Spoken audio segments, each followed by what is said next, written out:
This is The Gist, the essential podcast for the discerning listener.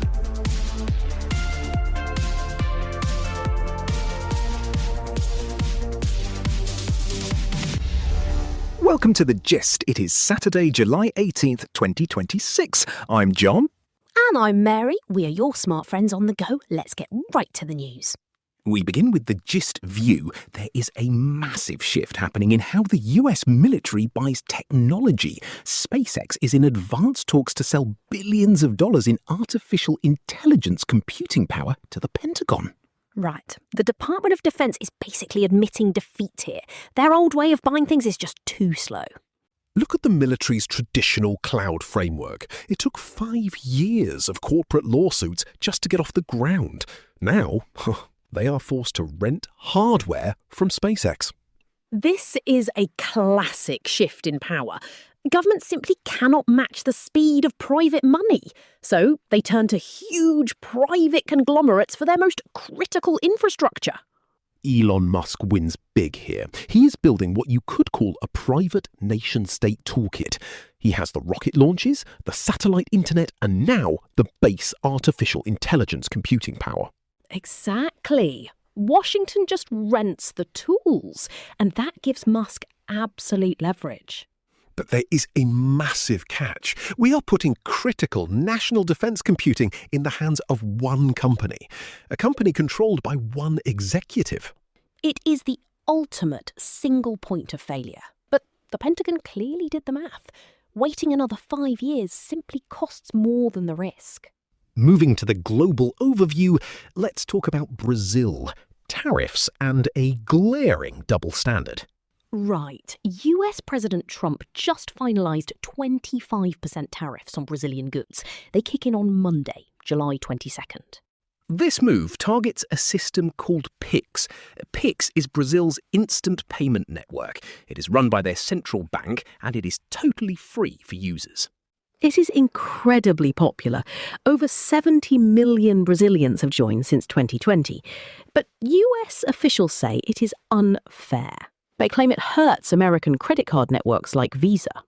So the US is using Section 301. That is a trade law designed to punish unfair foreign practices. The irony here is rich. On one hand, the US government relies on private companies like SpaceX because its own tech procurement fails. On the other hand, it uses tariffs to punish a foreign government for building tech that actually works. It is all about protecting domestic financial giants from better, cheaper competition. Speaking of tech competition, let's look at artificial intelligence tensions. US labs, including Anthropic, are accusing Chinese rivals of a digital heist. They claim Chinese companies are secretly scraping their artificial intelligence outputs to train their own models. Beijing completely brushed off the claims on Wednesday. But Wall Street noticed investors are already worried about China's advancing artificial intelligence ecosystem. This news just fueled a massive sell-off in semiconductor stocks. Finally, a quick culture note. Christopher Nolan's new film, The Odyssey, is creating absolute fanaticism worldwide. It is a massive hit, though cultural critic Tyler Cowen has a dry take. He praised the epic sets, but he argued Matt Damon's persona just does not fit a classical Greek role. Over to the European perspective. Big moves from France and Germany. French President Emmanuel Macron and the new German Chancellor, Friedrich Merz, are hitting the gas. They want to finalise the European Union's next 7-year budget fast. They also want a capital markets union by the end of the year. That is an European Union plan to merge the financial markets of member countries. It makes it easier to invest across borders. Their public excuse? They say Europe needs this economic scale to fight off cheap, subsidised exports from China. But let's look at the real incentive. This is a defensive wall against Marine Le Pen and the populist right in France. Exactly. Deep financial integration is usually blocked by local political interests, but the fear of a far-right takeover makes standing still impossible. The losers here? Smaller European stock exchanges and regional banks. Centralised rules almost always favour the biggest financial players. Across the Channel, the United Kingdom has its 7th Prime Minister since 2016. Andy Burnham just took office. Keir Starmer resigned and Burnham stepped up without a general election. The public did not vote on this.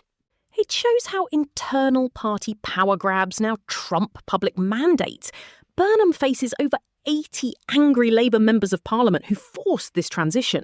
His biggest challenge is proving he has any democratic right to lead. Lastly, a bit of summer relief in Italy. The tax authorities are freezing 2 million collection notices for August. It is an Italian tradition. Why ruin the summer holiday with administrative headaches? Non-urgent debt collection can wait for September. That brings us to today's temperature check. It is a world of stark contradictions. The US outsources its defence brains to a single private conglomerate, yet taxes foreign innovation to protect legacy credit cards. Europe rushes to build a financial fortress out of political fear, while the United Kingdom swaps leaders without asking the voters. Power is consolidating quickly, whether in private server farms or party back rooms, and traditional governments are struggling to keep the pace. Spot on. Well, thanks for joining us today. If you found today's breakdown useful, we would love for you to get the gist in your inbox every single day. It is completely free. Just tap the subscribe link right there in the show notes. No hard sell, just the smartest read of your day. We will see you next time. The Gist, News Digest, and podcast are entirely written and produced by artificial intelligence. The Gist is out 3 times a day, every day, providing you with a liberal perspective on what to expect next. For more information and donations, visit thegist.online. Thank you for listening.